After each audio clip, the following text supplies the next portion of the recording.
familia, restaura los hogares, salva a los perdidos, levanta a los caídos, oh Dios. Obra con poder en esta noche, que mientras tu palabra es predicada, tu presencia, tu espíritu se mueva, redarguyendo los corazones, redarguyendo las vidas de pecado. Señor, rompe toda cadena en el nombre de Jesús de Nazaret, dando gracia y sabiduría para poder, Señor, extraer de tu palabra la enseñanza que tú tienes para nosotros. En el nombre glorioso, en el nombre poderoso de Cristo, gracias. Gracias, amado Dios. A ti sea el honor y la gloria. Usa mis labios para bendecir a tu iglesia, Señor, como a todos aquellos que nos miran por las redes. Bendícelos, Padre. En el nombre de Jesús, toca sus corazones. Gracias, Señor. Amén, Señor. Y amén. Pueden sentarse, hermanos.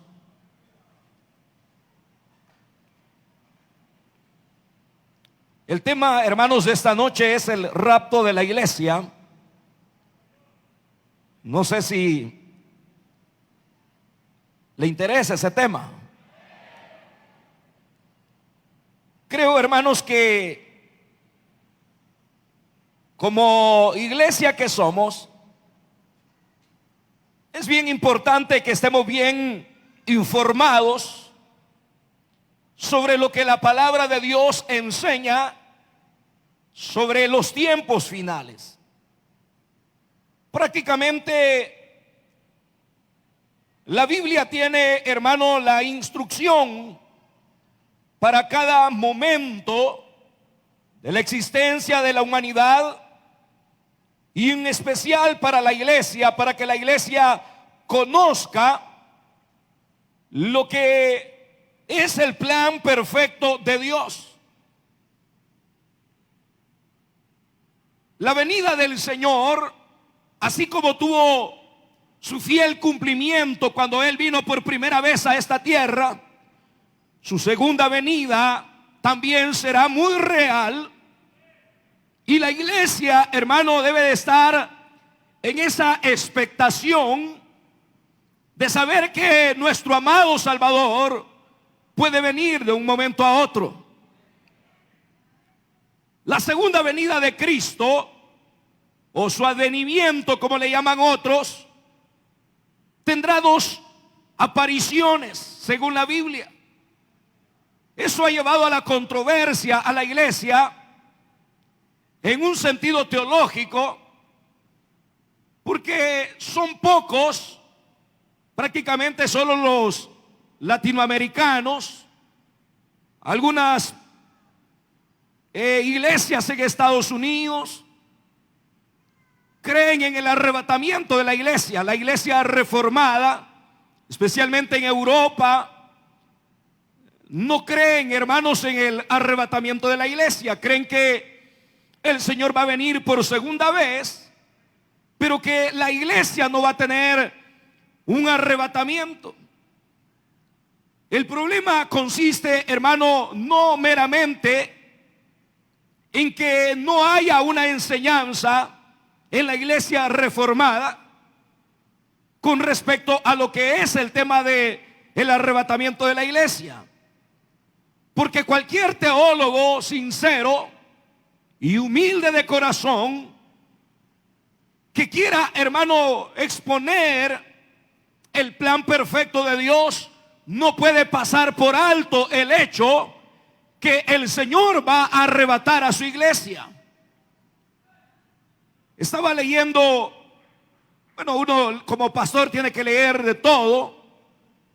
La verdad, hermano, sobresale cuando uno logra identificarla o puede identificarla en la misma Biblia, no por criterios humanos, sino porque la palabra misma nos abre el panorama de lo que Dios, hermano, ha diseñado para este tiempo final. Y estaba viendo que tanto la iglesia reformada con su teología, ellos no pueden hablar de la segunda venida de Cristo. Ellos no pueden hablar del tribunal de Cristo. Ellos no pueden hablar de la gran tribulación sin antes pasar por el arrebatamiento de la iglesia.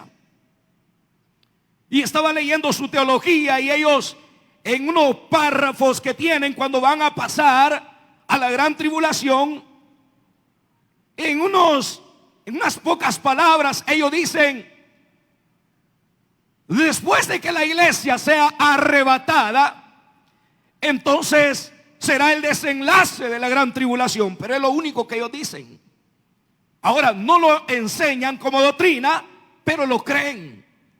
Porque al igual que los temas que enseñamos de la gracia, que hablamos de las doctrinas claves, de la depravación total, elección incondicional, gracia irresistible, expiación limitada y perseverancia de los santos, si uno no acepta y no sostiene uno de esos puntos, no puede sostener los otros, porque van entrelazados y uno nos conlleva al otro para podernos enseñar las verdades de Dios.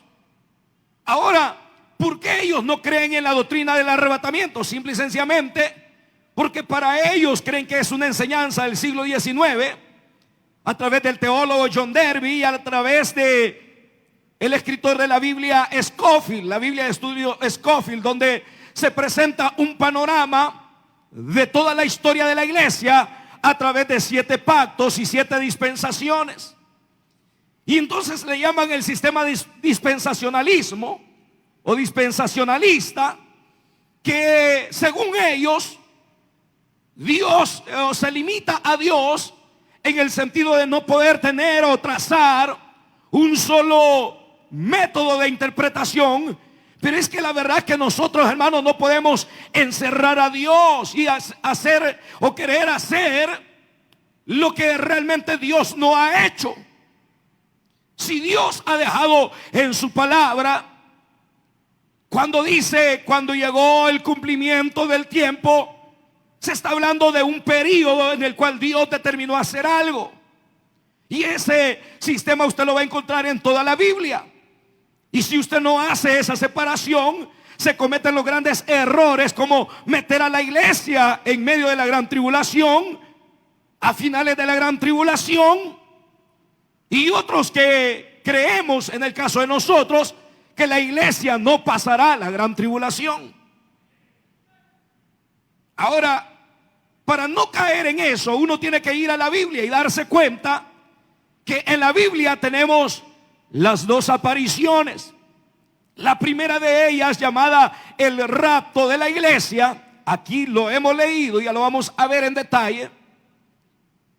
Y la otra es prácticamente 7 años después, porque está separada, 7 años hay de por medio, para que se establezca lo que es el milenio, cuando el Señor viene en su segunda venida a establecer su reino milenial.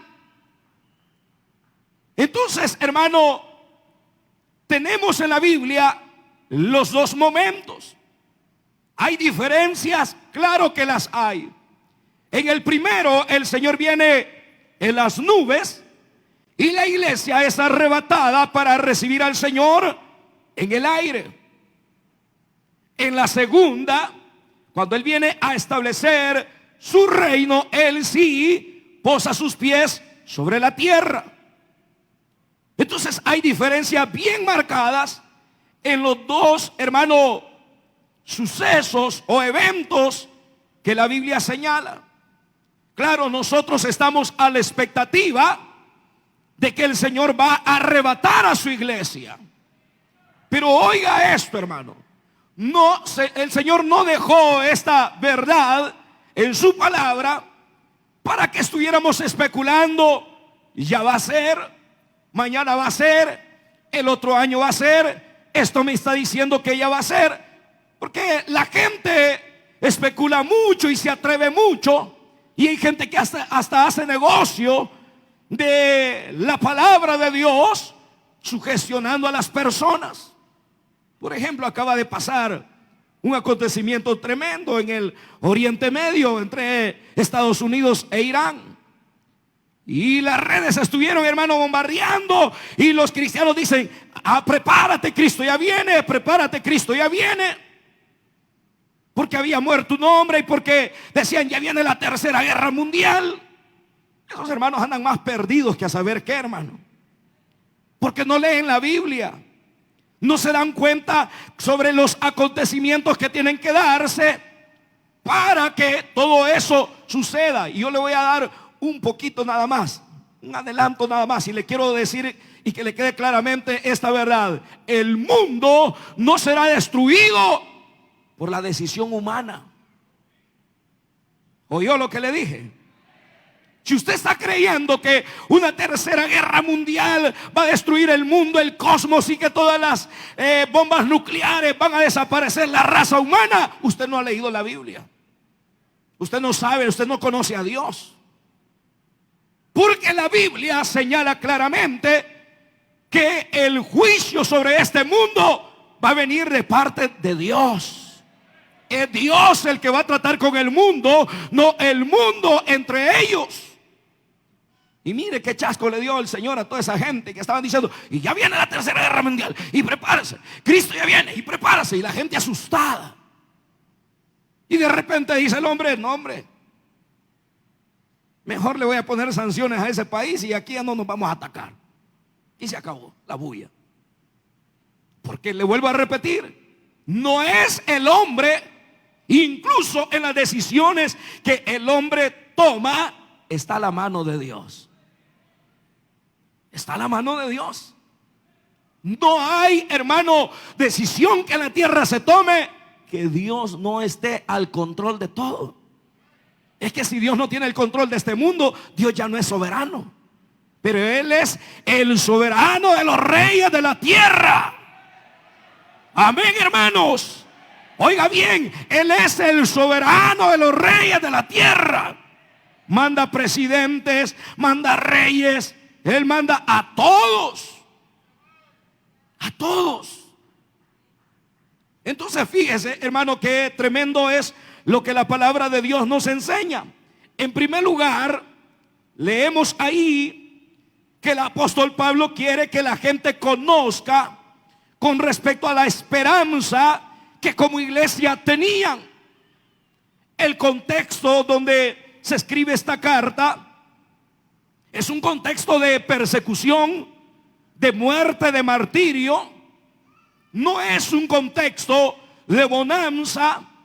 Los cristianos están muriendo por Cristo, están siendo quemados, están siendo echados a las fieras, están sufriendo por el Señor. Y al igual que todos los cristianos, llega un momento donde cualquiera puede sentirse abandonado, desesperado, triste. Yo no sé cómo usted se siente cuando le llegan las pruebas y los problemas. Usted se siente triste y a veces la gente hasta piensa que Dios los ha abandonado. Y eso, hermano, es válido en el sentido de que somos humanos.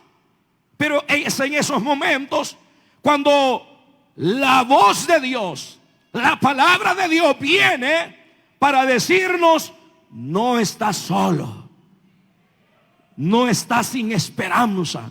Yo tengo el control de todo y no te preocupes porque yo estoy contigo.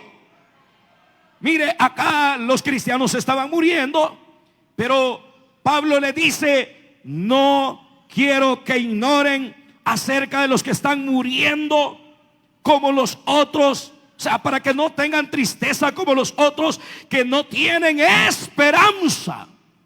Significa que el rapto de la iglesia es la esperanza gloriosa de los hijos de Dios. Oiga, hermano, el rapto de la iglesia es la esperanza gloriosa de los hijos de Dios. Si no hay rapto, entonces, hermano, no hay esperanza para la iglesia. Si no hay arrebatamiento, entonces la iglesia está sin esperanza. Pero antes sea todo hombre mentiroso y Dios es veraz. San Juan 14 del versículo 1 dice que no es ni Pablo el que está hablando de eso. En un sentido, él lo está aclarando acá, dándole esperanza al pueblo. Pero antes El Señor lo había dicho en el versículo 1 del capítulo 14 de Juan. No se turbe vuestro corazón. Creéis en Dios, creed también en mí. En la casa de mi Padre muchas moradas hay. Si así no fuera, yo os lo hubiera dicho. Voy pues a preparar lugar para vosotros. Y si me fuere y os prepararé lugar, vendré otra vez. Vendré otra vez. Vendré otra vez y os tomaré a mí mismo, para que donde yo estoy, vosotros también estéis. Ese es el rapto de la iglesia, hermano. Ese es el levantamiento de la iglesia. El Señor dice: no te voy a dejar sufriendo acá. No te turbes. El deseo mío es que estén con mi Padre un día allá. Muchos lugares hay ya. Hay muchas moradas. Pero ustedes no tienen un lugar. Pero yo se lo voy a preparar. Y cuando ya esté preparado, voy a volver por ustedes. Bendita sea la misericordia de Dios. ¿Cuántos lo esperan, hermanos? ¿Cuántos lo esperan? Claro que sí. Es promesa de Él. Es promesa. Y es más, Él dijo: el requisito es este: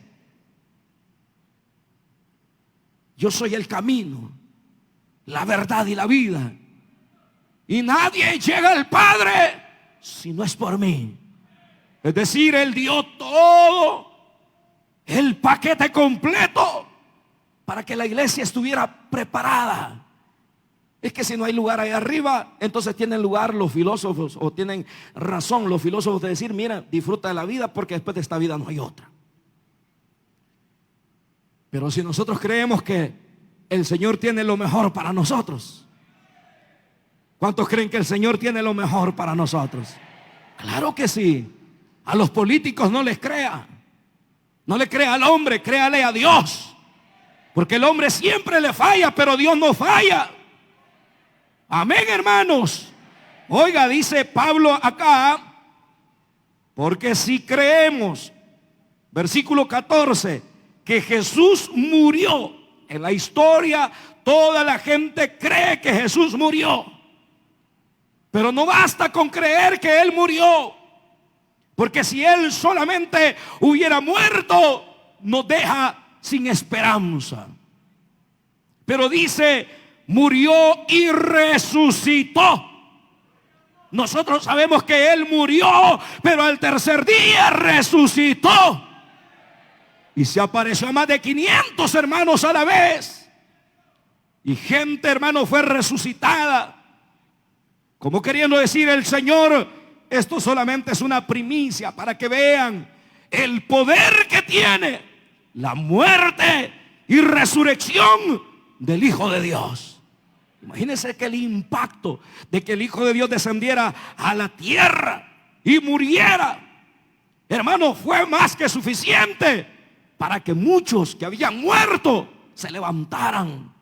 Y ya no se diga el día que el Señor diga: salgan de sus tumbas, mi iglesia. Hermano, eso será glorioso. Será glorioso. Por eso es que el Señor dijo: el que en mí cree no morirá eternamente. No morirá eternamente. Porque Él tiene el poder para darnos la vida. Porque Él murió y resucitó. Pero oiga, aquí viene lo lindo: así también traerá Dios con Jesús a quienes, a los que durmieron en Él. Como ya lo hemos estudiado, el ser humano no solo es materia, tiene su parte espiritual y su parte física. Cuando morimos, nuestra parte espiritual, el espíritu y el alma, que son inseparables, solo la Biblia los distingue, pero no los separa. Que fue cuando el Señor creó al hombre del polvo de la tierra y hizo el muñeco, pero luego sopló en su nariz aliento de vida. Su parte espiritual. Cuando el ser humano muere, su parte espiritual sale. Y si es un hijo de Dios, hoy, como el seno de Abraham ya no existe, el Señor lo cambió. Hoy pasamos a la misma presencia del Señor. Esa es la esperanza con la que muere el cristiano. Se muere, su cuerpo va al polvo, a la materia de donde fue formado, de donde fue tomado. Pero luego su parte espiritual va a la misma presencia del Señor. Oiga esto es glorioso. Por eso Pablo dice que Dios traerá. Con Él vienen. Traerá con Jesús a los que murieron en Él. ¿Cómo es posible? Si están enterrados, ¿cómo es que vienen con Él? Es porque lo que le estoy diciendo, que no somos simple materia que se destruye con el primer golpe de la muerte, sino que el Señor nos creó a su imagen y semejanza, de tal manera que cuando Él viene, ahí vienen todos los que murieron en Él. Venimos con Él para recibir el cuerpo resucitado y glorificado que el Señor dijo: si este tabernáculo, dijo Pablo, fuere destruido, en el Señor tenemos uno mejor. Gloria a Dios, hermano. Si este tabernáculo, si este cuerpo fuere destruido por el golpe de la muerte y se pudre, cuando el Señor venga, hará otro mejor, uno glorioso. Y oiga, hermano, que esto que le estoy diciendo no es ficción. Porque alguna gente es más extravagante y dice: y la gente nos va a ver cuando veamos para arriba. No, el rapto de la iglesia va a ser algo, hermano, repentino. La Biblia dice en 1 Corintios 15, del 50 en adelante, que será en un abrir y cerrar de ojos. Pablo no halló con qué comparar la rapidez con la que el Señor habría de levantar a su iglesia, sino que pensó en lo que uno parpadea, que a veces ni cuenta se da. Tan rápido como eso, la iglesia estará en la presencia del Señor. Y oiga, ¿no será que las tumbas se van a ir abriendo y va a ir saliendo el fulano? No, porque con el cuerpo glorificado que el Señor le dará, no tendrá necesidad de abrirse las tumbas, sino que de un solo estaremos en la presencia del Señor. Entonces, no crea tanto en la ficción. Creamos a lo que la palabra de Dios nos enseña, que será en un instante, será instantáneo, será, hermano, repentino. No indagar el día, ni la hora, ni el momento. Hay que preocuparnos por cómo estamos delante de Dios.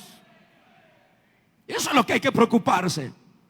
Fíjense lo que Pablo dice acá: traerá con Jesús a los que durmieron en Él. Con Él vienen.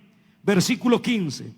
Por lo cual os decimos esto en palabra del Señor, que nosotros que vivimos, que habremos quedado hasta la venida del Señor, no precederemos a los que durmieron. Porque el Señor mismo, con voz de mando, con voz de arcángel y con trompeta de Dios, descenderá. ¿De dónde? Del cielo. Y los muertos en Cristo resucitarán primero. Fíjese que el objetivo del rapto de la iglesia, o uno de los objetivos, es que aquellos que murieron con la esperanza en su corazón puedan comprobar y ver que el Dios que los llamó, el Dios por quien dieron su vida, el Dios por quien tuvieron abnegación hacia los deleites del pecado y de la carne, valió la pena servir y vivir para Él, porque no nos dejará abandonados en la tumba, sino que cuando Él venga nos resucitará, nos levantará. Pobre de aquel que muera sin Cristo, pobre de aquel que muere sin esperanza, pobre de aquel que solamente disfrutó de los deleites temporales de esta vida, pero nunca preparó su vida para vivirla delante del Señor. Por eso es que Pablo dice literalmente: porque el Señor mismo, con voz de mando. Y oiga qué poder tiene esa voz de mando. Que en el capítulo 11 de Juan está Lázaro podrido y lo llevan a la tumba y está la piedra puesta. Y la gente dice: no vayan a mover la piedra porque hiede. Es de 4 días, está podrido, es una gusanera.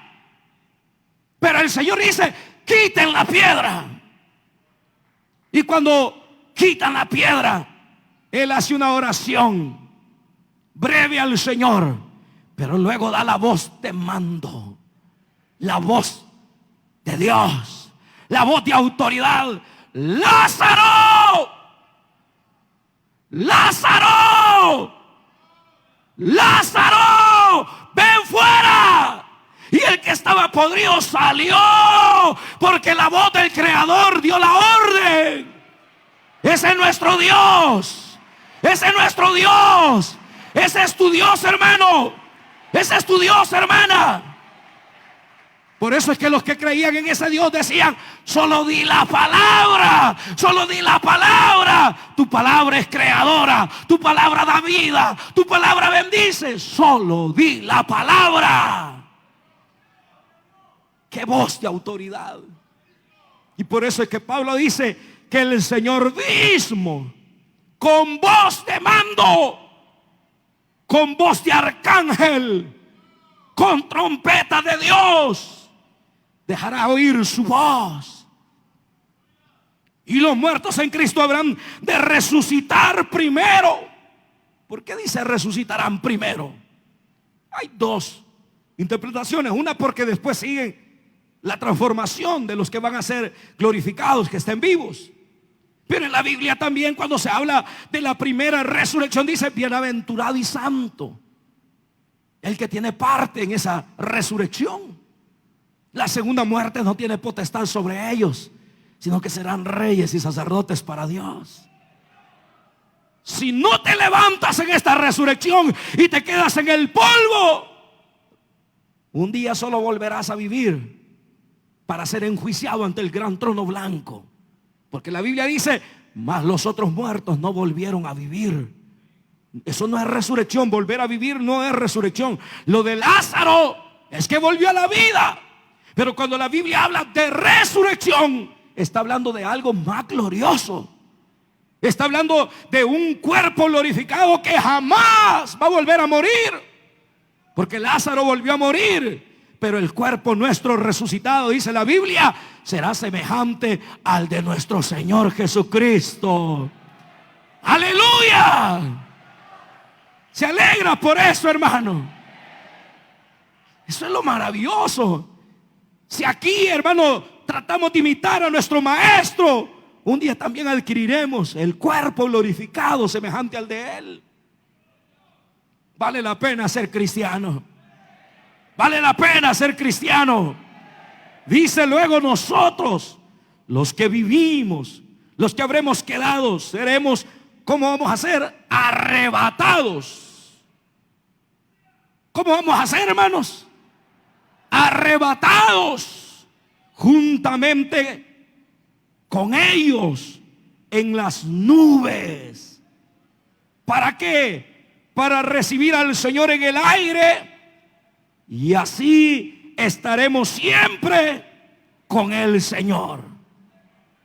Oiga, y así estaremos siempre, pero vamos a ser arrebatados. Arrebatados. Algunos dicen esa palabra arrebatamiento o rapto no existe. Ahí la tiene. El original es harpazo, que es el sinónimo de ser como arponeados. Como cuando el pescador tira el arpón y jala al pez. Seremos arponeados, levantados por el mismo Señor. Y no habrá atmósfera que nos detenga, porque vamos a encontrarnos con nuestro amado Salvador en el aire. Glorioso evento, hermano. Vale la pena vivir en santidad para Él, porque sin santidad nadie verá al Señor. Sin santidad nadie. Si el sumo sacerdote tenía que entrar, hermano, bien en óptimas condiciones, si no Dios lo mataba en el lugar santísimo. Los cristianos, el Señor viene por una iglesia no mediocre, no mundana, no pagana, no carnal. Él viene por una iglesia sin mancha y sin arruga. Amén, hermanos. Por una iglesia así viene el Señor. Pero veamos esas características que aparecen en Primera de Corintios, capítulo 15, versículo número 51. He aquí os digo un misterio. No todos dormiremos, o sea, no todos nos vamos a morir. Ya lo vimos allí en 1 Tesalonicenses 4. Pero todos seremos transformados. Es decir, no va a ser acepción de personas.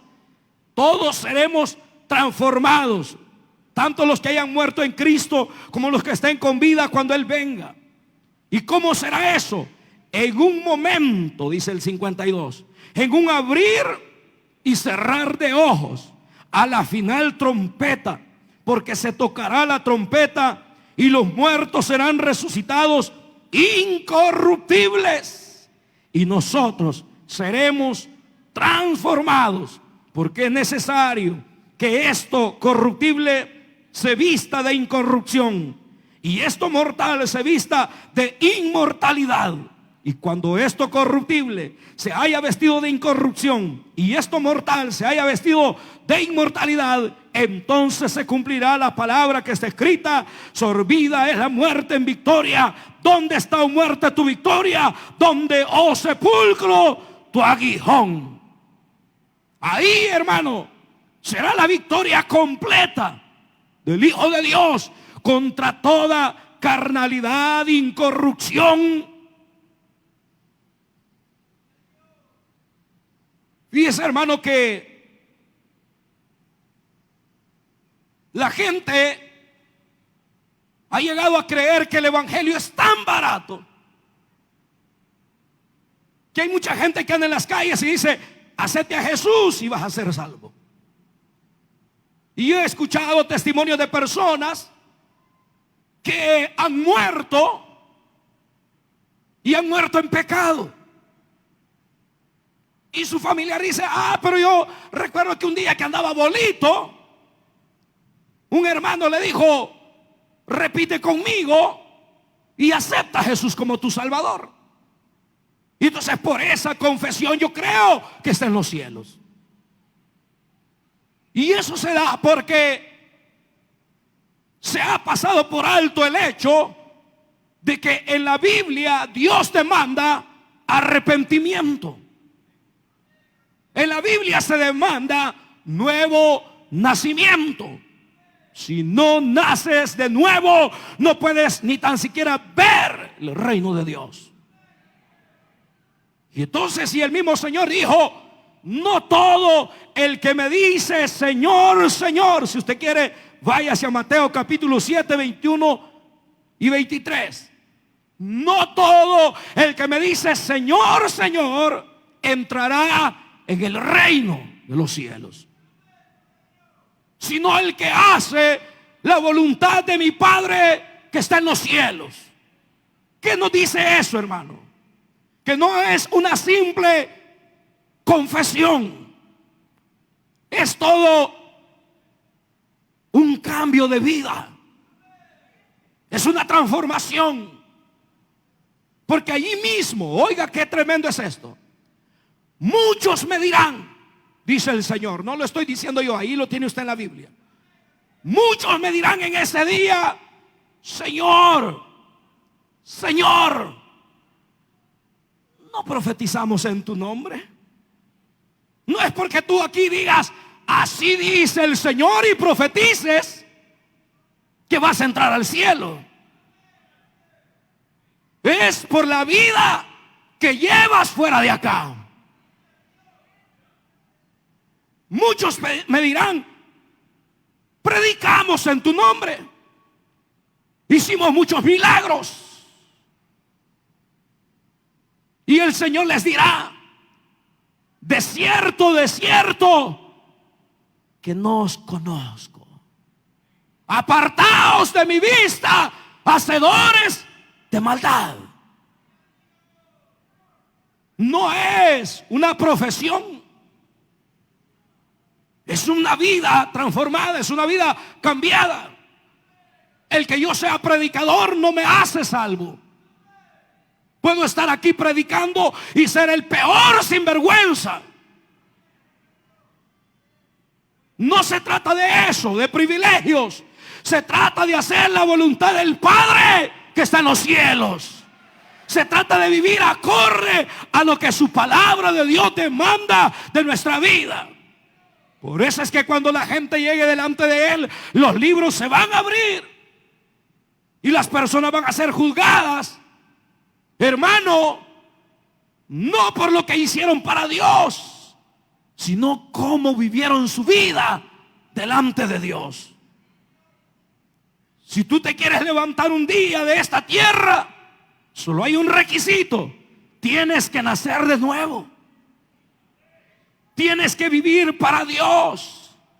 Tu confesión hacia el Señor por tus pecados tiene que ser evidenciado por una vida práctica, por un cambio de vida, que realmente la gente diga: wow, todo ha cambiado en él. A esta persona se le nota que va para el cielo. A esta persona se le nota que está preparada para irse al cielo. ¿Por qué? Por su vida transformada. Y no hay necesidad de andarlo publicando. Se nota. Se nota. Se les echa de ver. La Biblia dice, los primeros cristianos, y se les notaba que habían estado con Jesús. ¿En qué le notaban? En algo se parecían a Él. Si somos hijos de Dios, tenemos que parecernos a Él. Amén, hermanos. Mire, hay 3 puntos en esta doctrina tan importantes. El primero, hermanos, que es interesante, es que el Señor va a venir. Tiene que haber ese arrebatamiento, porque continuamente a eso se darán las bodas del Cordero. Entonces el Padre va a desposar a su Hijo con su iglesia. La iglesia que sea desposada con el Hijo de Dios entrará a las bodas del Cordero. Y el tercero es que el Señor no quiere que la iglesia, pero no cualquier iglesia, porque ya vamos a ver ese punto. En el capítulo 3, versículo 10 de Apocalipsis, dice: por cuanto has guardado la palabra de mi paciencia, yo te guardaré de la hora de la prueba que ha de venir sobre el mundo entero. Porque cuando la iglesia sea arrebatada, se desatará la gran tribulación. Y si ahora los cristianos que no son, hermanos, perseguidos, son mediocres, son mundanos, aleluya. Si usted anda celebrando Navidad, usted es mundano, hermano.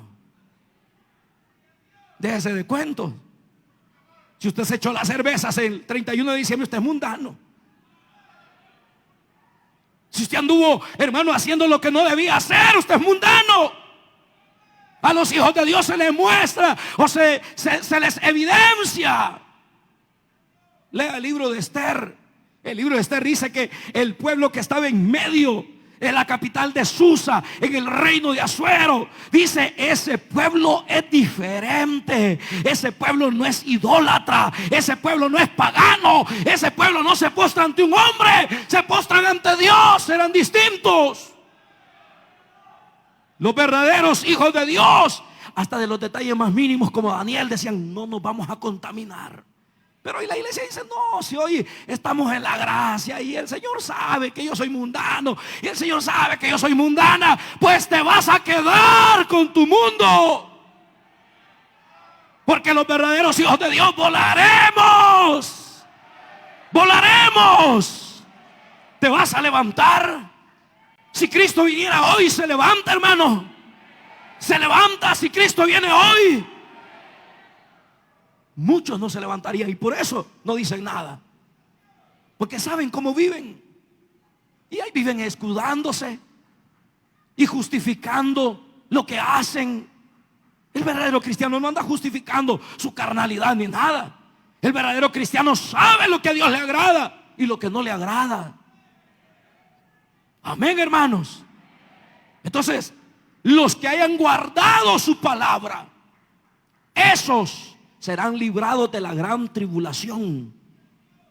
Y el Señor los va a premiar en ese sentido de darles a ellos ese alto privilegio de no pasar por la gran tribulación.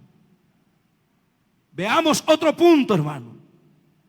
Y ya con este voy finalizando.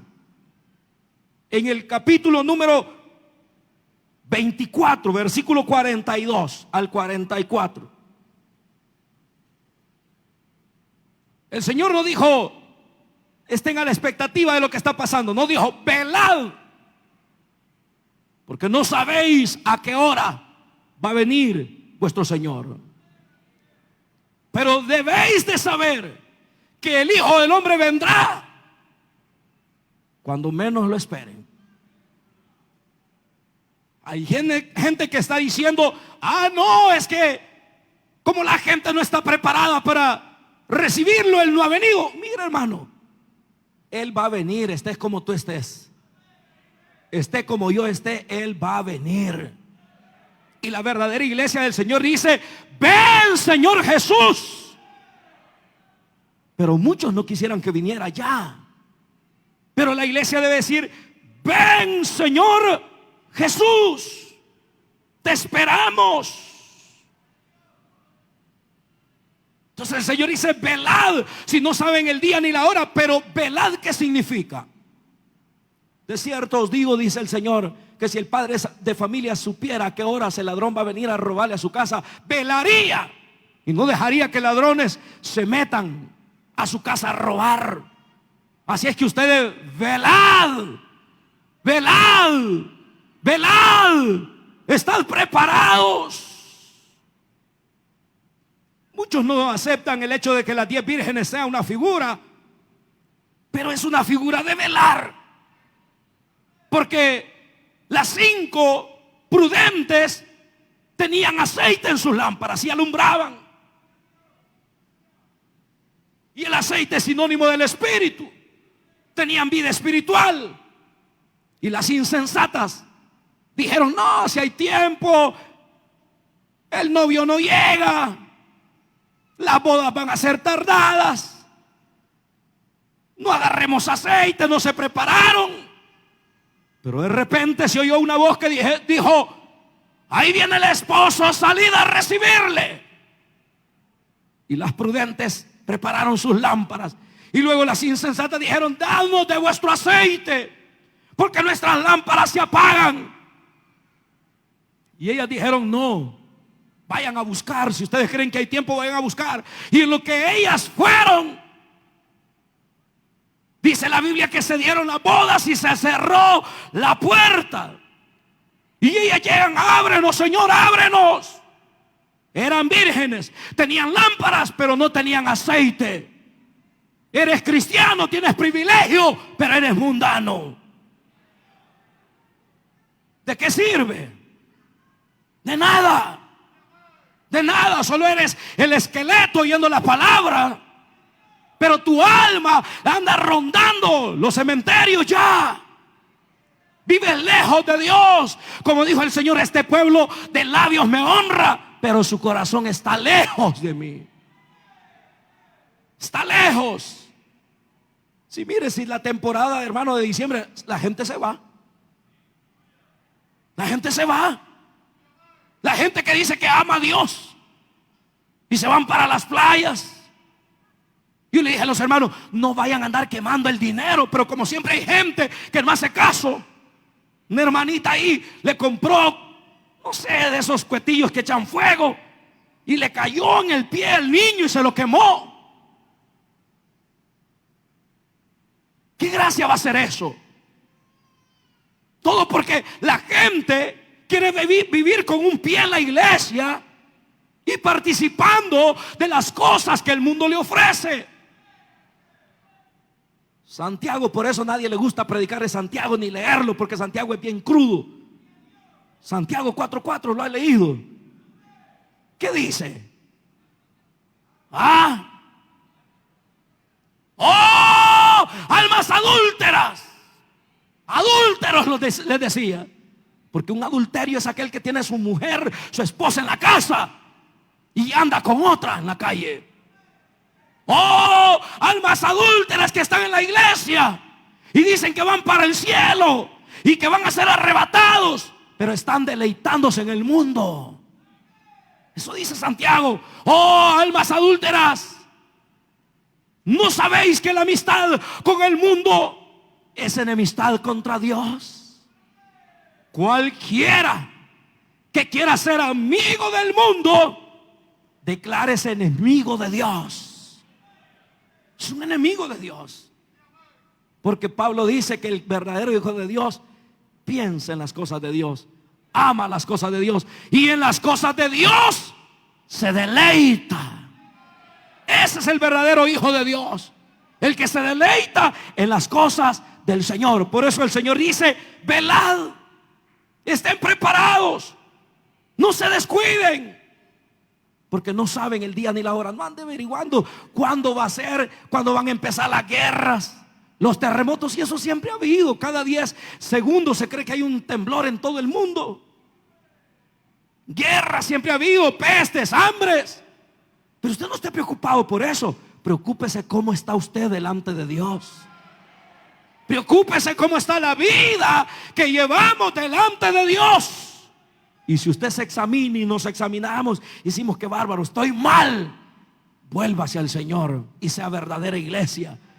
Y usted va a vivir despreocupado, y de repente sonará la final trompeta y usted estará listo para irse con su Señor. Amén, hermanos. Cierre sus ojos esta noche.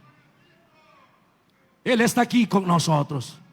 Y yo voy a hacer una invitación esta noche para aquellas vidas que están acá. No basta con conocer la doctrina y decir: el Señor viene por mí. No, ¿será que viene por ti? Si Él viene hoy, te vas con Él. Eso es lo importante. Y yo voy a invitar rápidamente a las personas que por primera vez quieren entregarle su vida a Cristo. Levante su mano y póngase de pie. Este mundo no tiene nada bueno para ti. Jesús te ama y Él te quiere perdonar en esta noche. ¿Quién se quiere entregar su vida a Cristo esta noche? Levante su mano y yo voy a orar por ustedes. Si por primera vez quieres entregar tu vida al Señor, rápidamente yo voy a orar por tu vida. También por los que se van a reconciliar con Dios, que se han alejado de Dios. Venga a Cristo, yo voy a orar por usted. Él está con nosotros. Él está con nosotros, pero Él está viendo incluso nuestra vida, cómo la llevamos. Venga a Cristo Jesús. Aquí viene un jovencito ya, aquí viene otro hermano. Venga usted también. El Señor está aquí para perdonarte, para salvarte, para transformarte. Ya no vivas una vida doble. Defínete por el Señor. Defínete por Cristo. Él definió su vida para ir a la cruz a morir por nosotros. Dios le bendiga, Dios le bendiga. ¿Quién más se deja tocar? El Espíritu de Dios está tocando las almas, las vidas. Venga usted también, Dios lo bendiga. Levántese, Dios le bendiga. Levántese usted que siente en su corazón la necesidad de decirle: Señor, perdóname, cámbiame. Dios bendiga al joven. Allá atrás, los que no tienen a Cristo, los que se han alejado de Dios, vengan al Señor.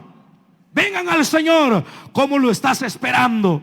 Con una vida mundana, una vida llena de pecado. Arrepiéntete esta noche. Dios le bendiga, mi hermana, la felicito. ¿Quién más se deja tocar? Allá viene otra joven. Venga usted también. Aquí hay personas que están llorando a los pies de Cristo. De eso se trata, de vivir para Cristo. No vivir una religión de apariencia, no. Es de vivir la esencia de un verdadero cristianismo que se evidencia en la casa, en el colegio, en la universidad, en el trabajo. Y la gente puede ver que realmente un cambio Cristo ha hecho en nuestras vidas. ¿Quién más se deja tocar? Venga al Señor. Venga a Cristo. Él te está llamando. Dios le bendiga, hermana. Levántese usted también. Jóvenes que le han fallado a Cristo, Jóvenes que le han fallado al Señor, vengan al Señor. Él está aquí. Él está aquí. Él está aquí. Está para perdonarte. Está para cambiarte. Está para romper tus cadenas. Él te va a hacer libre esta noche. Él te va a hacer libre esta noche. Venga usted también a Cristo. El Señor está tocando a tu puerta. Y Él dice: yo estoy a la puerta y llamo. Si alguno oye mi voz y abre, entraré a Él, cenaré con Él y Él conmigo. Oye la voz de tu Señor que te dice que te ama. Dios la bendiga a la joven que viene llorando acá. Oh, el Espíritu de Dios está rompiendo las cadenas. Ven, ven, que Él te va a hacer libre. Ven a Cristo. Ven a Cristo. Ven al Hijo de Dios. Él te va a hacer libre esta noche. Él te va a hacer libre. Dios le bendiga, hermana. Salga de su silla y venga. Si otros no lo hacen, déjalos. Esto es personal. Tú le vas a dar cuentas personalmente al Señor. No vamos a llegar ni como familia. Cada uno según sus obras recibirá o galardón o castigo. Pero si tú eres un hijo de Dios, no vivas lejos de Él. No vivas en pecado. No vivas como el mundo vive. Atrévete a ser diferente. Atrévete a llevar una vida distinta. ¿Quién más se deja tocar? Solo 2 minutos esperamos. ¿Quién más quiere venir? Venga, que estamos terminando ya. Estamos finalizando ya. Pero sería triste que te vayas a vivir otra vez como has venido, como terminaste el año y como has iniciado este nuevo año lejos de Dios. No lo hagas. Mejor vuélvete al Señor. Vuélvete a Él, que Él está esperando por ti. Él está esperando por ti. ¿Quién más quiere venir? Oh, el Espíritu de Dios está tocando la iglesia, está orando por ti, porque te amamos. Te amamos y queremos un día que estés por toda la eternidad con tu Señor. Voy a hacer el último llamado. Si hay alguien que por primera vez se deja tocar por el Señor o se quiere reconciliar, apresúrese y levante su mano. Venga a Cristo Jesús. Ven al Hijo de Dios. Él te ama y está esperando por ti. Vamos a orar al Señor. Vamos a orar. La iglesia se pone de pie y oramos. Toda la iglesia se pone de pie. Oramos por nuestros hermanos que están acá al frente llorando ante el Señor. Digámosle: bendito Dios y Padre, que estás en los cielos y habitas en nuestros corazones. Gracias te damos por estas vidas. Perdona sus pecados. Lávales con tu sangre preciosa. Que nunca vuelvan atrás. Rompe sus cadenas. Que sean libres para amarte. Que marquen una diferencia gloriosa de lo que es ser un hijo de Dios, una hija de Dios. Perdónales, cámbiales, transfórmales. En el nombre de Jesús, séllales, Espíritu Santo. Séllales para el día de la redención. Guarda tu iglesia, guarda tu pueblo, guarda la iglesia. Oh, levante sus manos, levante sus manos. Guárdame, Señor. Yo quiero marcar una diferencia. Quiero ser diferente. Oh, glorifica tu nombre en tu iglesia. Glorifica tu nombre, Señor. Oh, tu iglesia te espera.